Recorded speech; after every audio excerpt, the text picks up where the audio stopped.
So everyone is typically familiar with Pablo Picasso's blue periods from 1901 to 1004. I think I mistyped that. I think I mistyped that. So everyone is typically familiar with Pablo Picasso's blue periods from 1901 to 1904, I believe. Yeah.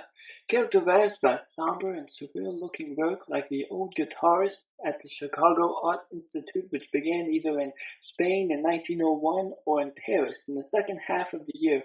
This was around the time when Picasso was living in Paris with the journalist and poet Max Jacob. This was a time of very hard living poverty. Living in cold and potentially can be seen in his work.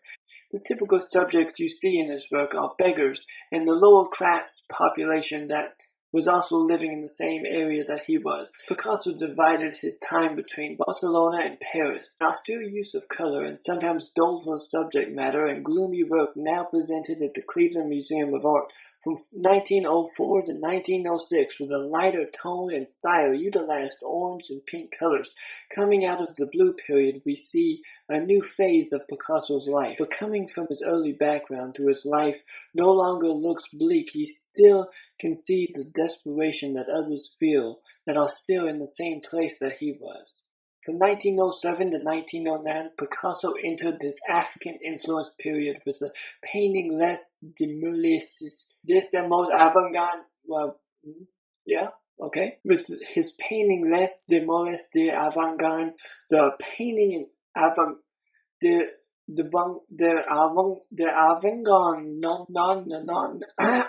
yes,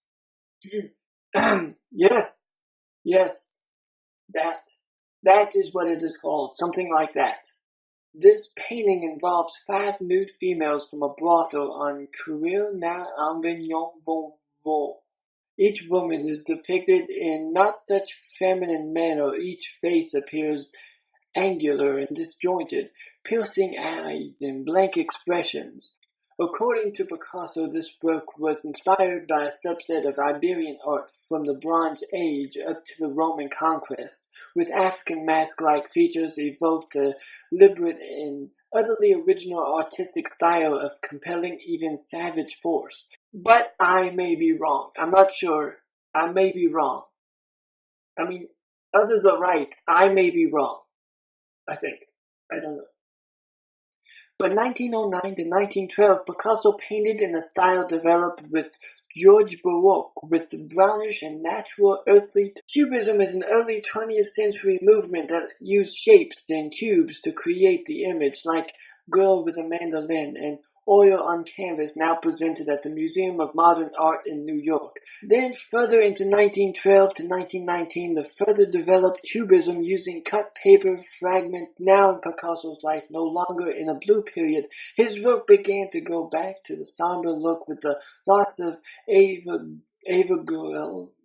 Carly's contract being terminated and his exile from France. Now his work would be taken on by the art dealer Leonce Rosenberg. Then when Picasso entered into neoclassicism and surrealism, he began a new phase where he would develop new imagery and former syntax expressing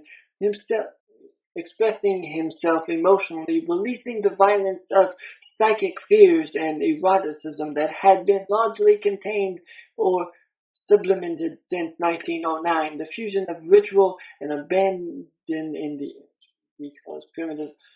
The fusion of ritual and abandon in the imagery recalls the primitivism of the Demolèses and elusive psychological renaissances of symbolistic work. Writes McCrean, surrealism revives Picasso's attraction to primitivism and eroticism. Picasso's influence on art comes from him using and relying on drawing to give each work a foundation and structure, but where in each of his works is the color schemes that stands out and allows you to feel the emotion intended and gives his work. I did not finish this video. In the writing of this video, I just wanted to do it just now, just so I can get it done. And I now see I did not finish the script. And I don't know if I'll do more of these episodes like this. I have interests, but I'm kind of an idiot. I'm kind of an idiot.